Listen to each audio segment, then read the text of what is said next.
Network Conference is a non-denominational Christian organization that is made up of lesbian, gay, bisexual, transgender, and straight evangelical churches and Christians.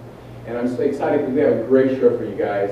And we have a first guest, Todd Ferrell. But before we go into our little discussion, what we're doing here today, we're trying to build bridges. And I always say build bridges and break down walls, because for years we've been separating ourselves, and I want to bring the gay, lesbian, bisexual, transgender, and straight Christians together by building the bridges. So I want us to welcome Todd Ferrell to the show. And there you go. Todd is the president of the Evangelical Network, and I want him to discuss about what the Evangelical Network is doing and why they got involved in the bridge building. And so, Todd, if you can explain to us. Sure. Great to be with you, Tony. The Evangelical Network actually has been around 22 years. We are a network of churches, ministries, and Christian workers. And what we're striving to do is to build bridges to the gay community and to help the gay community to understand that they can have a relationship with the Lord. And then also at the same time, we're striving to build bridges to the mainline church world. And God has been opening up the doors for that to be able to happen.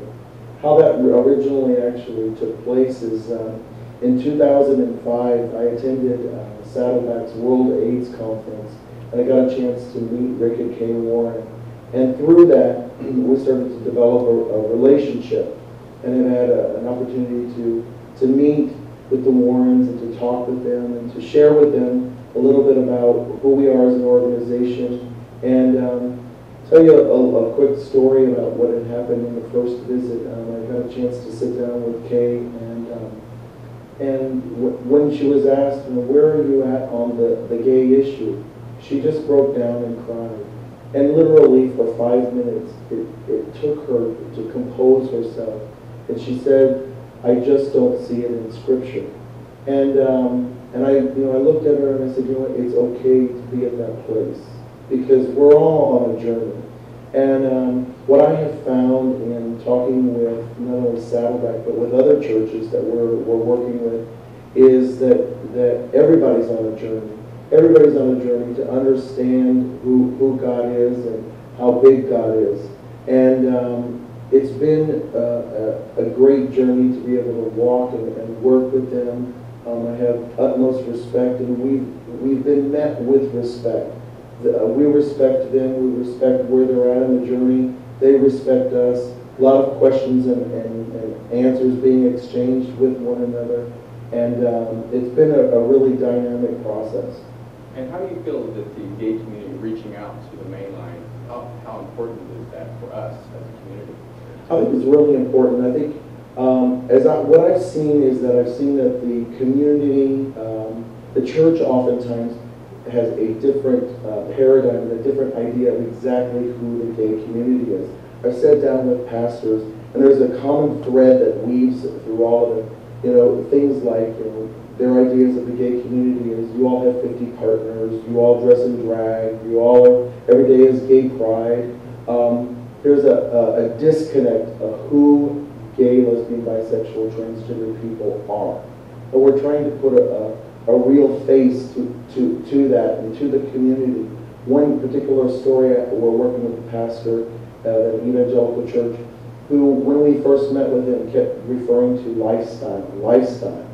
And I asked him, I said, what do you mean by lifestyle? And he said, the sex, the drugs, and I told him, I said, I figured that was probably the case.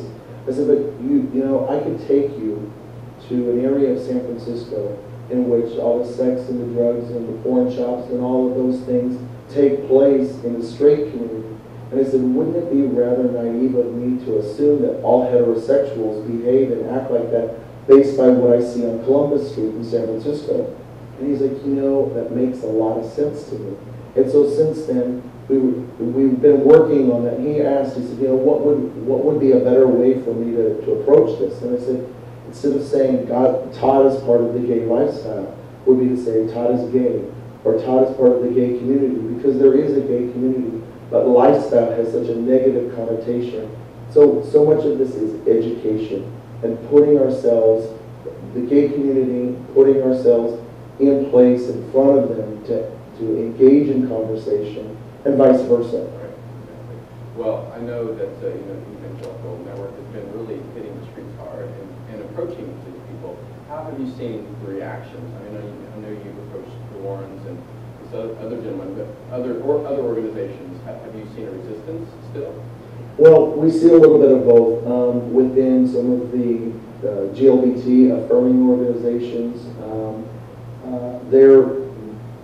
They wish that things were a lot further down the road, and I understand that. I understand the frustration because there are lives that are at stake here. There are people that are literally killing themselves over this issue, and but at the same time, it's a journey, and we're not going to get from A to C.